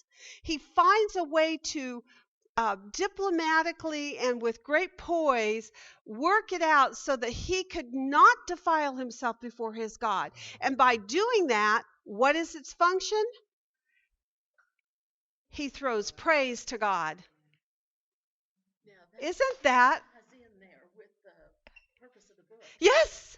Yes. The whole point to God's nation, Israel, in cutting covenant with him was that nation would be a praise of who he is to the whole world, to all the nations around them. They were to bring praise and glory and honor to God by their righteous behavior, by their righteous living, and by submitting themselves to the God Most High. Now, we didn't even get into the Lord. I have a whole bunch on that. Maybe I can hit a couple points. We've got about 10 minutes. He does. And I think it's fantastic that he literally, within the written words of this, implied, that's what I'm showing you guys. I'm showing you that even though Daniel was a part of a nation that had fallen away from me, when he as an individual goes into his captivity, what do? What did God do? He blessed him for his obedience. So there's a protection and a provision for the individual of that nation, just as there is for us today in our relationship with God.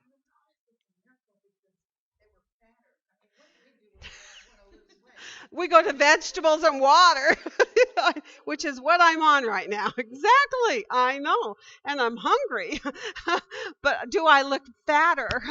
I hope not. I hope fatter means something else. And you know what? I didn't even do a word study on that. I wonder if fatter means something else in the original language. It could have to do with just the healthiness of a person, potentially. Later in the book, in the last 6 chapters, when the angel comes and refers to Daniel, he called him a man of high esteem. Yes, later we're going to see that. A man of high esteem. So that's exactly right. And actually, I like that you bring that up because that is exactly what we're seeing here with Daniel. When you did all your character analysis of what was going on with Daniel, who is Daniel? He's a man of high esteem. He's a man of dignity. He's a man that's faithful to his God. He's a man who was determined not to defile himself. Now, he wasn't really in a place or a position that he could make that decision for himself, was he?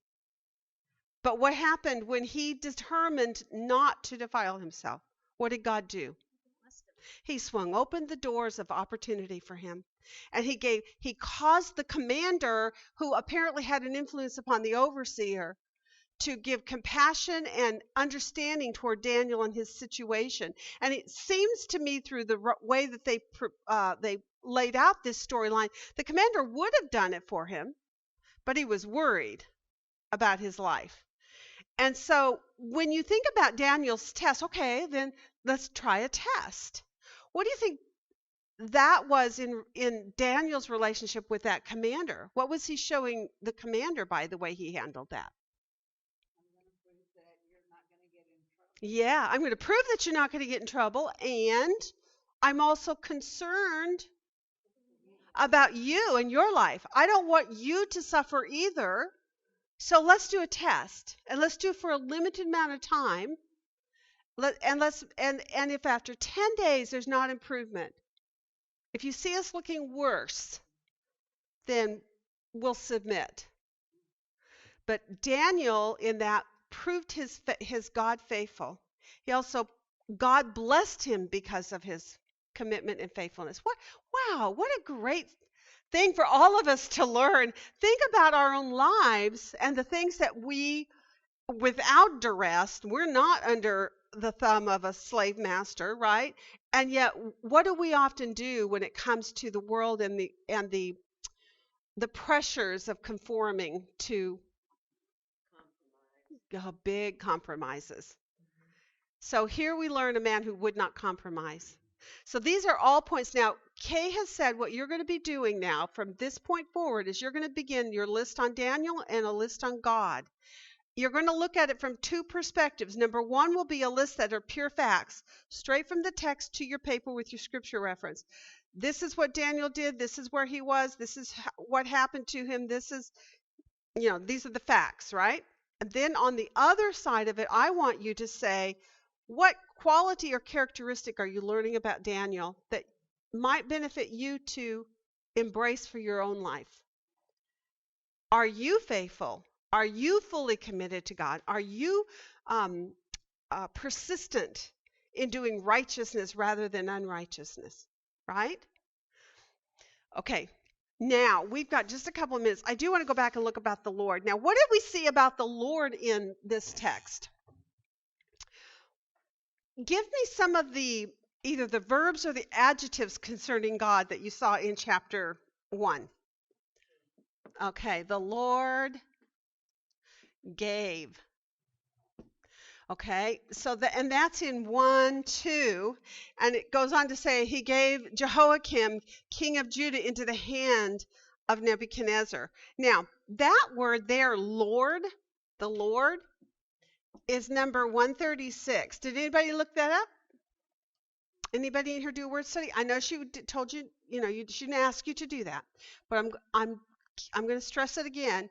Anytime you see God's name mentioned, you should always look it up in a word study, even if it's not asked of you in the homework, because his names that are given in each account will convey to you the message that God is trying to impress upon you about himself. So if you want to understand best how and what it is that God wants you to know about who God is, who the Lord is, you need to do your word studies, okay? And it does take a few extra minutes, I get it, but just take the time. This is number 136. It's the word Adonai. It's spoken in place of Yahweh.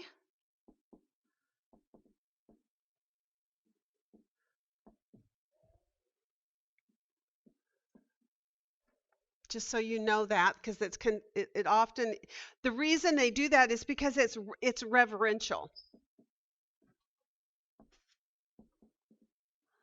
So it's a reverential way, okay? Now, what does it convey about God? How is he described through the word? That he is Lord.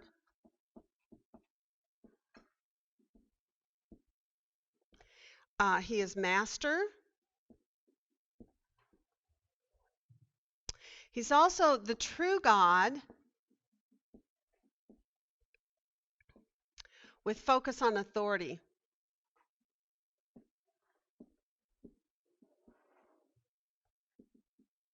or ruling, basically, majesty of rulership.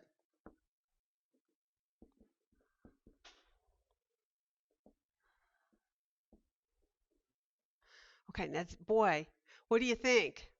What kind of insights does that add to your understanding of the story that we just saw in Daniel 1 so far?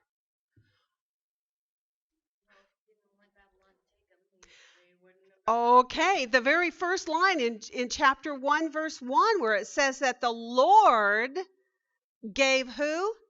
Jehoiakim into the hand of Nebuchadnezzar, king of Babylon. Why did he do that according to what you looked at in those 3 sieges? What had Jehoiakim done? What was his verdict? He did evil in the eyes of the Lord. And I think it was Jeremiah 25, right? Okay, so here we see the first use of the word Lord there. Then it goes on to say other things about the Lord. I guess I should make these a little different so that they don't get confused, right? Okay, so that was the Lord gave Jehoiakim. He goes on to say again about the Lord in verse 2, what?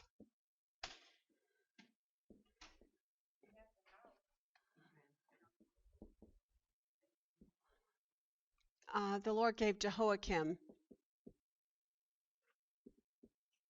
I probably spelled that wrong, but you get the message. Okay, he gave Jerusalem also. This is an important point to be made where it speaks of him giving Jerusalem over, because what is Jerusalem in God's eyes? It is the apple of his eye. It's his holy city. It's the name which bears his temple. It's the city that bears his name, right? And as a matter of fact, this is one of the reasons why God speaks in Ezekiel about him having to come back one day and vindicate his holy name, which they had profaned, was because of the fact that he allowed his temple and his holy city to fall into enemy hand. And in that storyline with Ezekiel, I think it's in verse 10, it talks about the Shekinah glory. And what happens with the Shekinah glory before it falls into the hands of the enemies? He departs. He leaves his temple and his city. And so this is a disreputable thing that has happened to the Lord's name in the eyes of people. Can you make some kind of a analogy or something that's kind of similar to that in what we do today? I mean, because it's very easy to say, well, that's what they did. But what about us? What happens when a Christian, particularly if you have a reputation or you're maybe a large ministry or you're a well-known pastor, what happens when you as a pastor or a spiritual leader commit acts of abominations and evil and sin before the Lord? What does the world do? Are they watching? What are they waiting for most of us Christians to do? To fall over on our face. They are watching and waiting for the day when you trip up. And believe me, you only have to say one bad word, right? Zip up, right? Or all you have to do is fall into temptation one time, and what happens to God's name? When you hear the reports on the news about these ministers and pastors, who actually gets the black eye? God does. This is what's going on in this nation at this time. God has been given a great big fat black eye as far as the world is concerned. Now, God will vindicate his holy name, because is it God that failed? No, it was God's people, right? It was the nation that failed him. Now,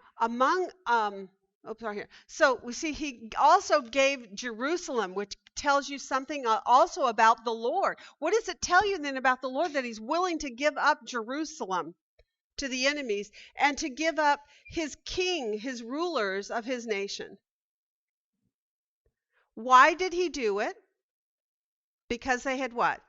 They sinned. So what does that tell you about God? Okay, he follows through with his promises, blessings and cursings. Okay, so God says and he will do. What else?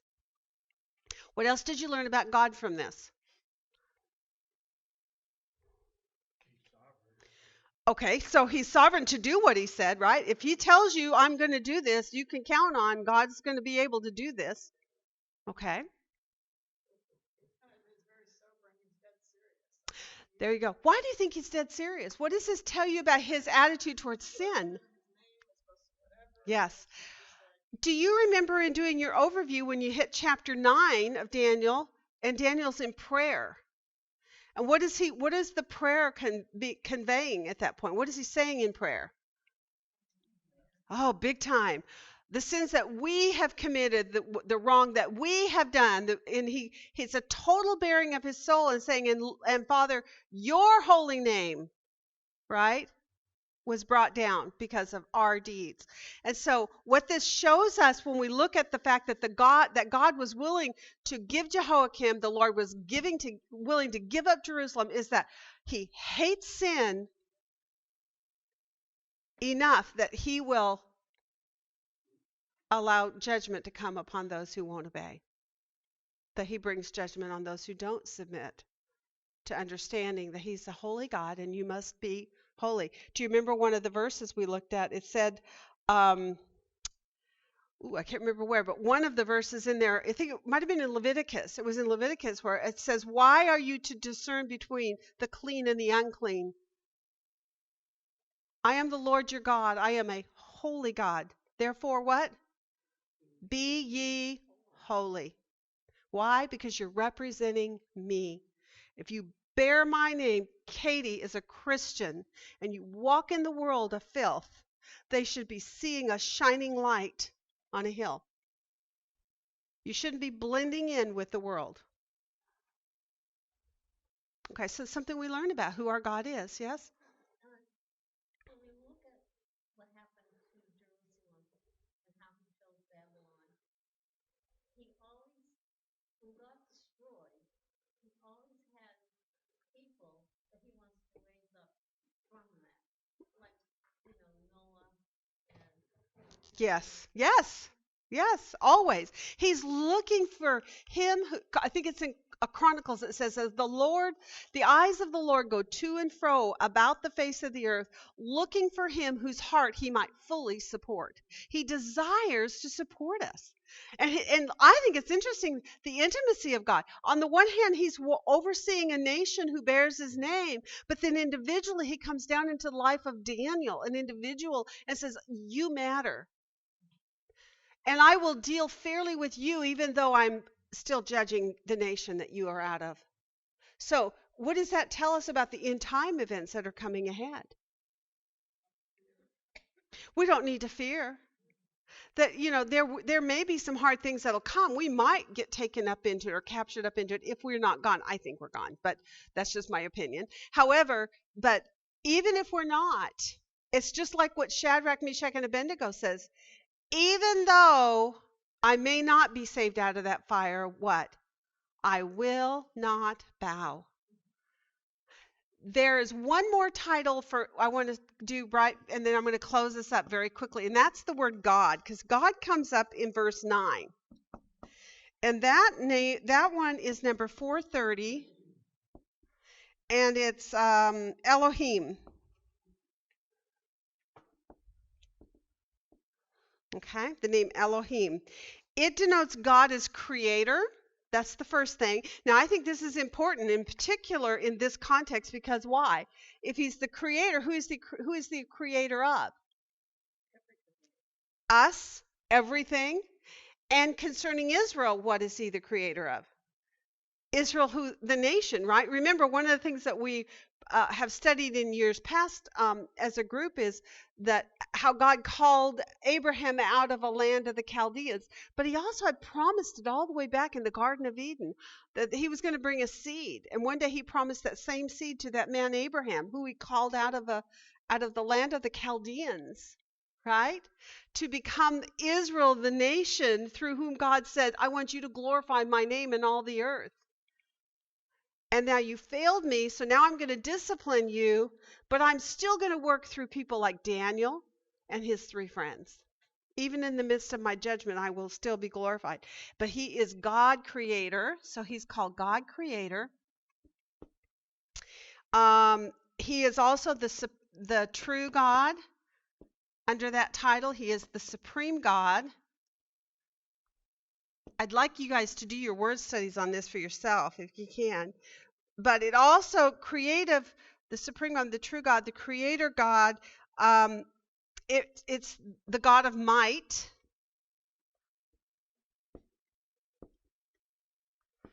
And it shows him sovereign authority over all he created. Remember, the one who creates it gets to name it, right? It's like, I always think of that Walt Disney of Tarzan, when they're going to name Tarzan, and he says, I'm going to call him Tarzan, and the little friend says back, he says, okay, it's your baby. It's like, I don't like that name, but okay, you get to name it, right? Well, God is the sovereign authority because he is the creator. So he gets to call the shots. And so what's interesting in the Hebrew is, let me read this, and this will be our closing. In verse 2, where it calls him Adonai, and in verse 9 and 17, it calls him Elohim. These two names for God are very similar and are often used in companionship in order to more fully identify or strengthen the characteristics that they convey in the context, okay? So showing him as the creator, but also showing him as the sovereign authority, right? Example, for instance, in Deuteronomy 8:11, it says, be careful not to forget Adonai your Elohim, the Lord your God, by not obeying his commands, rulings, and regulations that I am giving you today. So back in Deuteronomy, when the law was given, he called himself Adonai your Elohim. And he unites those two to strengthen the idea of who Yahweh was, that he is the supreme authority. Now, what do we know about the title God Most High? It conveys his sovereignty. So again, right away, therefore, in Daniel chapter 1, the very first thing God does is identify the quality that he wants us to understand most clearly about him in this book. And that is that he is the sovereign God, the creator God, the ruler God. And he does that by the names that he tells us he is called by in those chapters. We don't see it so clearly in the English. We have to go to the word studies to get that fully developed. Used together, they support or strengthen the message of God Creator as the sovereign authority over all he created. All right, amen. Good job.